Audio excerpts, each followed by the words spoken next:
Hello everyone. मैं मिथुन सिंह स्वागत करता हूं आप सभी का। आशा करता हूं आप सभी बहुत अच्छे होंगे। झारखंड में अगर आप जेट एग्जामिनेशन को क्वालिफाई कर लेते हो तो आपके पास असिस्टेंट प्रोफेसर बनने का मौका होगा। अब बोलोगे इससे पहले भी तो एक बार ये खबर आई थी ना। बिल्कुल आई थी, जब झारखंड के मुख्यमंत्री के तौर पर चंपई सोरेन नियुक्त थे। अब वो हट चुके हैं और फाइनली जो है अब यहाँ पे हमारे जो मुख्यमंत्री हैं और आपके भी मुख्यमंत्री वो बन चुके हैं श्री हेमंत सोरेन।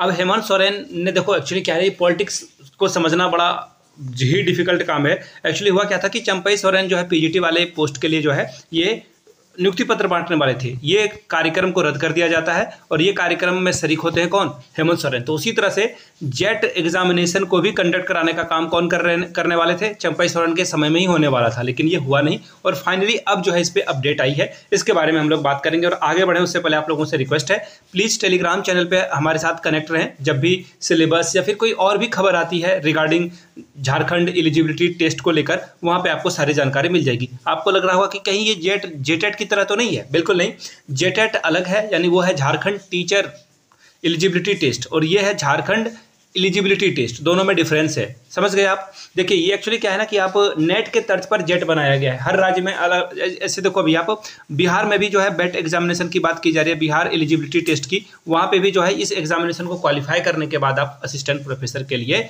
लायक हो जाते हो, एलिजिबल हो जाते हो। तो चलिए, बिना नेट के आप जो है प्रोफेसर बन सकते हो। और देखो बहुत सारे लोगों का डाउट होगा, मैं जानता हूं, जो भी आपका डाउट बन पाता है। देखिए जैसे सपोज कर लेते हैं कि छोटा सा डाउट है आपका, तो आप क्या करोगे, नीचे कमेंट करके अपने डाउट को पूछ लीजिएगा। Shoot your doubt in comment section. कोई भी डाउट हो आप वहां से जो है डाउट को पूछ सकते हो। अब बात करते हैं कि बिना नेट के प्रोफेसर बनने की क्या प्रक्रिया है और इसे क्यों नहीं छोड़ना है आपको। Once in a life time वाली अपॉर्चुनिटी है।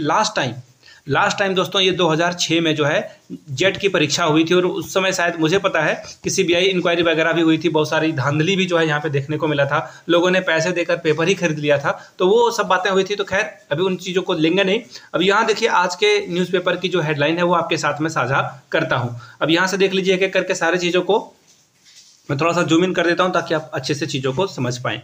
देखिए क्या बोला गया है, जेट OMR सीट पर जो है लिया जाएगा। देखिए सबसे पहले क्या बात है ना कि इसका एग्जामिनेशन कंडक्ट कराने वाला जो संस्था है उसका नाम क्या है? जेपीएससी। यानी कि जेपीएससी के द्वारा जो है इसका एग्जाम लेने के जो है आग्रह किया गया था। और जेपीएससी ने क्या कहा है, उन्होंने कहा कि ये जो है ऑनलाइन एग्जामिनेशन इनके द्वारा नहीं लिया जा सकता है। इन्होंने कहा कि मैं ऑनलाइन एग्जामिनेशन जो है नहीं कंडक्ट करवाने में जो है असक्षम हूँ, ये इन्होंने कहा है। अब ये देखिए क्या बातें कही गई है, राज्य के विश्वविद्यालय और कॉलेजों में नियुक्त असिस्टेंट प्रोफेसर की नियुक्ति के लिए झारखंड लोक सेवा के द्वारा जो आयोजित झारखंड पात्रता परीक्षा है, इसमें एक बार फिर से जो है बड़ा बदलाव किया जा रहा है। क्या बदलाव है यहाँ से देख लीजिए।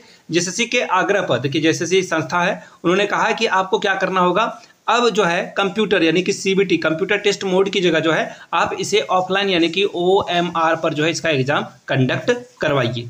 झारखंड की जो भौगोलिक दृष्टि है, कमजोर नेटवर्क है, इस वजह से जो है इसे किया जाए। मुझे तो ये बहाना बड़ा ही अजीब सा लगा। हो सकता है कि लार्ज नंबर में स्टूडेंट आ जाए इसलिए आप ऐसा कर सकते हो, बट ये बहाना कि इंटरनेट की व्यवस्था नहीं है, दूर दराज में नेटवर्क कमजोर है, आप क्या दिक्कत है, आप जो है 10 दिनों तक एग्जाम ले लो ना। जैसे कि अभी सहायक आचार्य का एग्जामिनेशन बहुत दिनों तक चला था, तो वैसे आप ले सकते हो। खैर ये संस्थान की बातें, हो सकता है कि कुछ और टेक्निकल टर्म हो।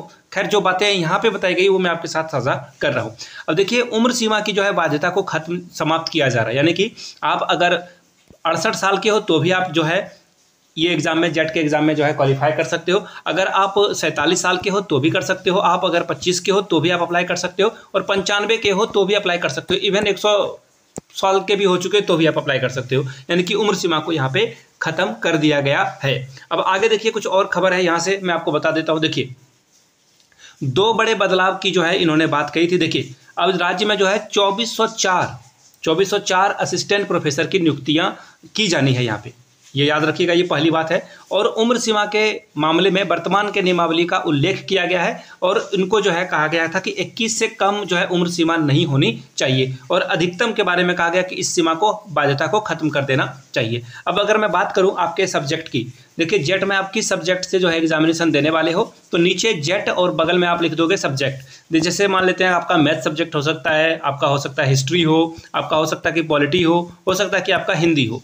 तो नीचे आप अपने सब्जेक्ट का नाम लिखेंगे। तो मैं देखो एक्चुअली चलिए मैं आपको क्लियरली बता देता हूँ। जेट जो है नेट के ही सिलेबस को फोटो कॉपी करेगा, कॉपी पेस्ट करने वाला। याद रखिएगा, मैंने बहुत सारे जगहों का देखा हुआ है, ये कॉपी पेस्ट करते हैं सिलेबस को, लेकिन इनका जो डिफ़िकल्टी लेवल है, जो पेपर का जो एग्जाम पूछने का तरीका होगा, एग्जाम पैटर्न होगा, वो इससे जो है एवरेज कैटेगरी का होगा, मॉडरेट कैटेगरी का होगा। एवरेज बोल के थोड़ा इससे जो है हम लोग डिमोटिवेट नहीं करेंगे, बस थोड़ा सा लो होगा, ये आप बात को समझना। अब आगे देखिए, 43 सब्जेक्ट का जो है यहाँ पे एग्जामिनेशन लिया जाएगा। कितने? 43 सब्जेक्ट्स का। तो ये आप ध्यान में रखिएगा, 43 विषयों के लिए अलग अलग से जो आपका एग्जामिनेशन यहाँ पे होगा। और देखो, ये मैंने बिल्कुल सही कहा था, 2006 और 7 में जो है इसका आयोजन किया गया था, जिसकी CBI इंक्वायरी अभी भी चल रही है। तो ये यहाँ तक सारी बात आप समझ गए हैं। अब देखिए, इसके बारे में अब होता है ना कि इसकी तैयारी कैसे की जाए।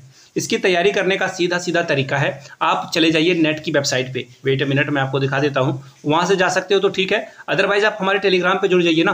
टेलीग्राम पे जुड़ जाइए तो मैं आप लोगों को कल, मैं बिल्कुल पिंकी प्रॉमिस करता हूँ कि कल आपको पेपर 1 का सिलेबस आपके लिए जो है प्रेजेंट कर दूंगा ऑनलाइन, ये वीडियो के माध्यम से, और डिस्क्रिप्शन बॉक्स में इसका टेलीग्राम का लिंक दे दूंगा, वहाँ पे आपको PDF भी मिल जाएगी इसकी। तो पेपर 1 की तैयारी फिलहाल एज ऑफ नाउ आप कर दीजिए। देखो, वो बोलते हैं ना कि हमारे बड़े बुजुर्ग, हमारे पुरखे कह के गए हैं कि जब घर में आग लगे तब कुआं नहीं खोदना है, कुआं पहले से खोद कर रखिए कि आग लगे तो आप अपने घर को बचा सकते हो जलने से। तो इसलिए नेट की आप तैयारी कर रहे हो तो साथ में जेट की भी तैयारी हो जाएगी आपकी। तो इसलिए पेपर 1 की तैयारी आप फटाफट कर लें। पेपर 2 आपका सब्जेक्ट कंसर्निंग होगा। सपोज कर लेते हैं कि आपका इंग्लिश हो, मैथ्स हो, हिंदी हो, कुछ भी सब्जेक्ट आपका हो सकता है, तो उसी सब्जेक्ट की जो है आपको तैयारी करनी होगी। तो उसका भी सिलेबस मैं आप लोगों के लिए लेकर आऊँगा। तो ये 2 चीज़ है, पहले सिलेबस के बारे में जान लें, उसके बाद तैयारी करने का सीधा तरीका है PYQ। सबसे इंपॉर्टेंट बात है, PYQs आप सॉल्व करें। जैसे कि सेट का एग्जामिनेशन अभी छत्तीसगढ़ में हुआ है, उसके क्वेश्चन पेपर को आप देख लीजिए।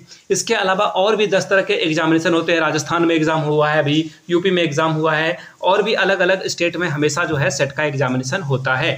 तो सेट के एग्जामिनेशन के प्रीवियस ईयर क्वेश्चन पेपर को आप आराम से पढ़िए, वहां से आपको आइडिया लगेगा कि आपको एग्जामिनेशन में कैसे अपेयर होना है। अब बात कर लेते हैं PYQs की। तो देखिए, प्रीवियस ईयर क्वेश्चन पेपर आपके लिए बहुत बहुत बहुत ज़्यादा इंपॉर्टेंट है, वाइटल है। इन सारे प्रीवियस ईयर क्वेश्चन पेपर को पाने के लिए आपका जो सब्जेक्ट है, आप नीचे कमेंट करके नहीं, आप मुझे ईमेल करोगे आपका सब्जेक्ट, आपको PYQs 100 रुपीज़ में प्रोवाइड कर दिया जाएगा। 100 रुपीज़ में जितने भी अभी तक एग्जामिनेशन हुए हैं, जितना भी मैं कर सकता हूँ अवेलेबल आपके लिए, वो कर दूंगा। मैं एक बात आपको बिल्कुल बता दूँ, ये सब कुछ फ्री ऑफ कॉस्ट इंटरनेट पे अवेलेबल है, ये जो PYQs है। लेकिन आप अगर ढूंढोगे तो आपका 2 से 4 घंटा बर्बाद होगा, और आपके 2 से 4 घंटे की कीमत 100 रुपये नहीं, इतना तो मैं जानता हूँ। अगर आप इंटरेस्टेड हो तो आप ये सारे PYQs यहाँ से ले सकते हो। यहाँ से मेरी ईमेल आईडी आप देख लो, yourmithunsingh@gmail.com पे आप मुझे मेल कर सकते हो। इंस्टा पे हो then do follow me @imithunsingh। आपको अपना सब्जेक्ट भी मेंशन कर देना है कि आप लिख दोगे जेट, और आपका सब्जेक्ट क्या है। सपोज कर लेते हैं कि आपका सब्जेक्ट जो है खोटा भी हो सकता है, खोटा का भी शायद एग्जामिनेशन हो जाए यहाँ पे। हो सकता है कि आपका हिंदी हो तो आप हिंदी लिख दोगे, अगर आपका जो सब्जेक्ट है वो इंग्लिश है तो इंग्लिश लिख दोगे, और फिर मैं आपको पेमेंट मेथड बता दूंगा, और पेमेंट आप करके जो है ये PYQs अवेल कर सकते हो। इसके रिगार्डिंग कोई और भी इन्फॉर्मेशन आती है तो उसके बारे में जो है मैं आपको बताऊंगा। जल्द ही पेपर 1 का सिलेबस और पेपर 2 का सिलेबस आएगा। नीचे कमेंट करके अपने आप सिलेबस का नाम, जो आपका सब्जेक्ट है वो नीचे लिख दोगे। वीडियो को यहाँ तक देखने के लिए आप सभी का बहुत बहुत शुक्रिया। अगर आप पहली बार चैनल पे आए तो मेक श्योर चैनल को सब्सक्राइब करते हुए जाएंगे। इस वीडियो को लाइक भी कर देना और अपने दोस्तों के बीच शेयर भी करना है, जो कि असिस्टेंट प्रोफेसर की जो है तैयारी कर रहे हैं। वीडियो को यहाँ तक देखने के लिए आप सभी का फिर से एक बार बहुत बहुत शुक्रिया। Have a good day.